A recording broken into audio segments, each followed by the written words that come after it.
Pemirsa, inilah headline Indonesia. Kami rangkum berita-berita utama dari berbagai media di Indonesia pada hari ini, Rabu 18 September 2024. Kami awali dari Tempo.co yang memberitakan anak bungsu Joko Widodo Kaisang mengatakan tindakannya naik pesawat jet pribadi atau private jet ke Amerika Serikat pada Agustus lalu hanyalah nebeng teman. Namun Komisi Pemberantasan Korupsi atau KPK membantahnya, tidak ada teman Kaisang dalam private jet tersebut. Yang bersangkutan pergi berempat, kata Deputi Pencegahan dan Monitoring KPK Pahala Nainggolan saat ditemui di kawasan Kuningan, Jakarta Selatan pada hari Selasa 17 September 2024. Pahala menjelaskan 4 penumpang private jet itu adalah Kaisang dan istrinya Eriana Gudono, kakak istrinya, serta seorang staf. Lebih lanjut, ia tidak menjawab secara gamblang soal teman Kaisang yang tidak ada dalam pesawat. Dari Semarang diberitakan Detik.com, seekor anjing herder yang menggigit perempuan pejalan kaki di Semarang telah disuntik mati. Anjing itu disuntik mati atas kesepakatan pemilik, korban, dan warga sekitar perumahan Geraha Padma, Kelurahan Jerakah, Semarang. Seperti diketahui, seekor anjing di perumahan Geraha Padma tiba-tiba menyerang perempuan yang lewat di depan rumah pemilik anjing. Lurah Jerakah yaitu Dewi menyebut bahwa saat kejadian anjing itu sedang sendiri di dalam rumah. Sementara itu, inilah.com mengabarkan ekonom senior Profesor Didik J. Rahbini menilai kebijakan utang yang diperlihatkan pemerintahan Jokowi sangatlah otoriter. Sehingga jangan heran angkanya menumpuk menuju 10.000 triliun rupiah. Sekarang setelah 10 tahun Jokowi berkuasa, dia menjadi pura-pura lugu, pura-pura tidak mengerti apa-apa, tapi ternyata setelah 10 tahun kelihatan, maka sebenarnya pemerintahan ini dijalankan secara otoriter oleh Raja Jawa. Demikian ungkap Rektor Universitas Paramadina itu di Jakarta yang dikutip pada hari Selasa tanggal 17 September 2024. Celakanya, lanjut mantan anggota DPR asal PAN ini, tidak seorang pun di DPR yang konsisten menjalankan tugas check and balance dalam pengambilan keputusan terkait utang pemerintah.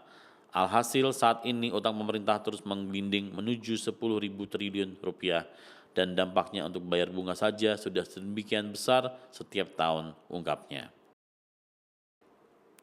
Kompas.com mengabarkan, staf khusus Kepala Otorita IKN bidang komunikasi publik sekaligus juru bicara IKN Troy Pantau menegaskan masyarakat yang ingin berkunjung ke IKN tidak dipungut biaya alias gratis. Masyarakat bisa mendaftar melalui aplikasi iKnow. Pembukaan IKN untuk kunjungan masyarakat umum ini akan berlangsung hingga akhir September 2024, ujar Troy pada hari Senin, tanggal 16 September 2024. Kendati demikian, jumlah kunjungan per hari dibatasi hanya 300 orang.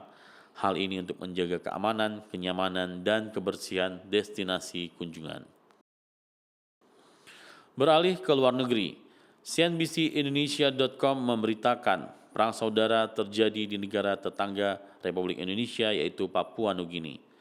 Baku tembak antar suku pecah di lembah Porgera, sebuah area tambang emas terbesar negeri itu.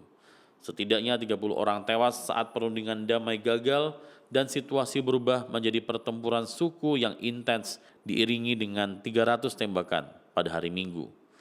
Masalah ini sendiri sudah mulai sejak awal Agustus lalu karena pertambangan ilegal. Sebanyak 30 pria tewas di antara klan-klan yang bermusuhan dan ratusan wanita serta anak-anak mengungsi. Demikian kata Komandan Polisi Joseph Tondop. Sementara itu, antaranews.com merilis berita Presiden Ukraina Volodymyr Zelensky mengatakan rencana kemenangan Ukraina melawan Rusia sudah 90% selesai dan siap untuk disampaikan kepada para negara sekutu pada pekan depan. Sepanjang hari kami mengadakan berbagai pertemuan untuk mempersiapkan rencana kemenangan Ukraina. Setiap poin diisi dengan substansi nyata berupa militer, politik, diplomatik, dan ekonomi, kata Zelensky dalam pesan video yang dibagikan di X pada hari Selasa kemarin. Dari Washington DC, Detik.com mengabarkan Menteri Pertahanan atau Menhan Amerika Serikat Lloyd Austin memperingatkan Israel bahwa eskalasi konflik apapun dengan kelompok Hizbullah di Lebanon bisa menimbulkan dampak menghancurkan terhadap rakyat Israel, Lebanon, dan kawasan Timur Tengah. Peringatan Austin tersebut seperti dilansir Al Arabiya Selasa 17 September 2024 disampaikan kepada Menhan Israel Yoav Gallant saat keduanya berbicara via telepon pada hari Minggu 15 September waktu setempat. Setelah kelompok Houthi yang bermarkas di Yaman melancarkan serangan rudal balistik terhadap wilayah Israel.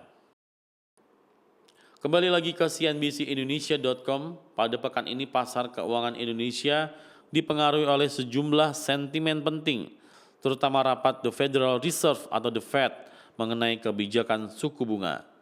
Harapan pelaku pasar terhadap akhir dari tren suku bunga tinggi mendorong penguatan indeks harga saham gabungan atau IHSG yang mencatatkan rekor tertinggi sepanjang masa beberapa kali. Selain itu, nilai tukar rupiah juga mengalami penguatan.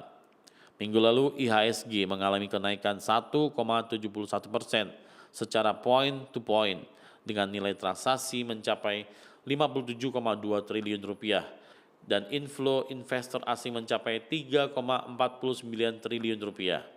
Data inflasi Amerika Serikat yang menunjukkan laju inflasi melandai dan pasar tenaga kerja yang stabil mempengaruhi ekspektasi pemangkasan suku bunga The Fed.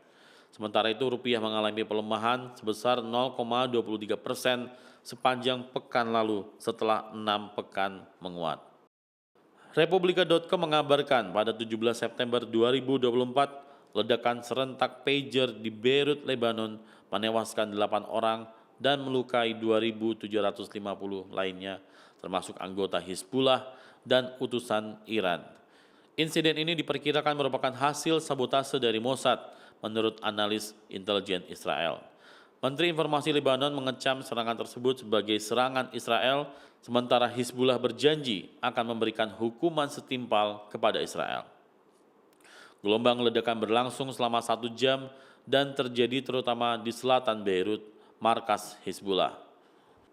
Hingga saat ini belum diketahui bagaimana pager tersebut diledakkan secara serentak dari jarak jauh. Kementerian Luar Negeri Lebanon menilai kejadian ini sebagai eskalasi berbahaya dari Israel. Pemirsa, itulah headline Indonesia hari ini.